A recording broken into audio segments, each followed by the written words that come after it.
చాలా పెద్ద వార్తని కనపడకుండా ఆఖరి పేజీలో చాలా చిన్న వార్తగా వేశాడు ఈనాడు రోత కిరణ్.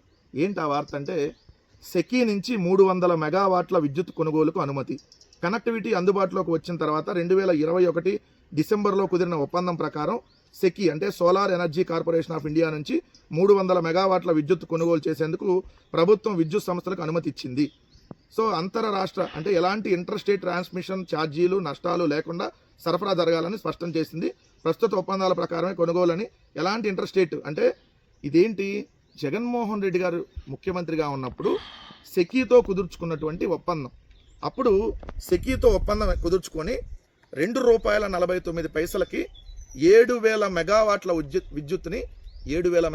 విద్యుత్తుని ₹2.49 25 ఏళ్ల పాటు సెకీ సరఫరా చేసే విధంగా 2021 సెప్టెంబర్ 15 జగన్మోహన్ రెడ్డి గారి ప్రభుత్వం ఒప్పందం కుదుర్చుకుంటే కేంద్ర ప్రభుత్వ రంగ సంస్థ సెకీతో అదానీతో లంచం తీసుకున్నారు. FBI అరెస్ట్ చేయబోతుంది, తాడేపల్లి లంచాలు అయ్యి అని చెప్పి ఈ గాలి పేపరే గాలి వార్త రాసింది. ఈ గాలి వార్త రాసి 1,10,000 కోట్ల నష్టం ఇది, దీనివల్ల ఈ ఒప్పందాన్ని అసలు అమలు చేయకూడదని రాశారు. పెద్ద బ్యానర్ హెడ్డింగ్ ఆ రోజు, అదానీ లంచం అని చెప్పి పెద్ద హెడ్డింగ్లు పెట్టాడు ఈనాడు. ఏదైతే ఈ గాలి కిరణ్ ఏదైతే గాలి పత్రిక అయినటువంటి ఆ గాలినాడు అలియాస్ ఈనాడులో ఏదైతే 1,10,000 కోట్ల నష్టం, అదానీ లంచాలు, అదానీ దగ్గర లంచం తీసుకున్నాడని చెప్పి ఇదే గాలి పత్రిక గాలినాడులో రాశారు. ఈ రోజు ఈ వార్త నుండి లోపలికి ఎక్కడికో వెళ్ళి సెకీతో కుదుర్చుకున్న ఒప్పందాన్ని అమలు చేస్తున్నారంట.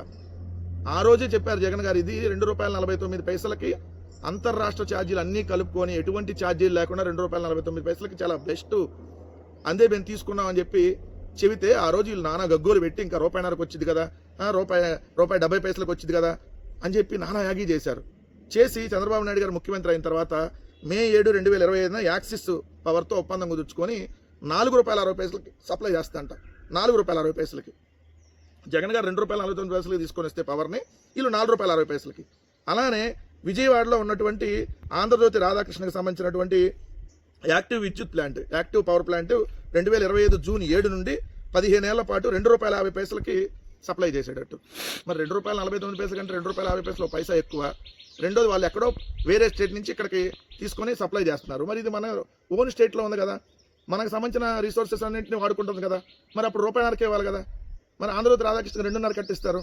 ₹2.49 దగ్గర అదానీ దగ్గర లంచం తీసుకున్నారని రాసినప్పుడు ₹2.50 మరి చంద్రబాబు నాయుడుకి ఏమిచ్చి రాధాకృష్ణకి ఇచ్చారు, ఎంత లంచం తీసుకొని? మీ వార్తలు ఎలా ఉంటాయి అనడానికి ఇలానే ఉంటాయి. ప్రతిదీ బురద జల్లటం. జగన్ గారు ఏం తీసుకొచ్చినా బురద జల్లటం. రీసర్వే, భూములు రీసర్వే అంటే బురద జల్లటం, సెకీతో ఒప్పందం అంటే బురద జల్లటం, జగన్ గారు తీసుకొచ్చినటువంటి సంస్కరణల మీద బురద జల్లటం, అదానీ డేటా సెంటర్ చేస్తే దాని మీద బురద జల్లారు, గ్రీన్ కో చేస్తే దాని మీద బురద జల్లారు, బల్క్ ట్రక్ పార్క్ చేస్తే దాని మీద బురద జల్లారు, మళ్ళీ ఇప్పుడు అయ్యే కొనసాగిస్తారు. సచివాలయాల మీద బురద జల్లారు, రైతు భరోసా కేంద్రాల మీద బురద జల్లారు, పేర్లు మార్చుకుంటారు సిగ్గు లేకుండా. అమ్మఒడి అంటే అది బోటకు అన్నవాడు ఆ రోజు, ఇప్పుడేమో దానికి పేరు మార్చి తల్లికి వందనం. సో జగన్ గారు తీసుకొచ్చిన ప్రతి దాన్ని వ్యతిరేకించడం వీళ్ళకి అలవాటు, మళ్ళీ దాన్నే తిరిగి కొనసాగించడం కూడా వీళ్ళకి అలవాటుగా మారింది. సిగ్గు శరం మొత్తం వదిలేసి క్షమాపణలు చెప్పి కొనసాగించండి. ముక్కు నేలకు రాసి క్షమాపణ చెప్పి మేము బతుకులు అంతే, మేము అలానే ప్రచారం చేస్తామని చెప్పి కొనసాగిస్తే అప్పుడు ప్రజలకు ఆల్రెడీ అర్థమైంది. ప్రజలకి మీరు ఎలాంటి వాళ్ళు, మీ బతుకులేంటో ఆల్రెడీ అర్థమైంది. శాశ్వతంగా ఈ తెలుగుదేశం కూటమి ప్రభుత్వాన్ని బొందలో పెడతారు. ఇది ఖచ్చితంగా జరిగి తీరుద్ది అనేది వాస్తవం.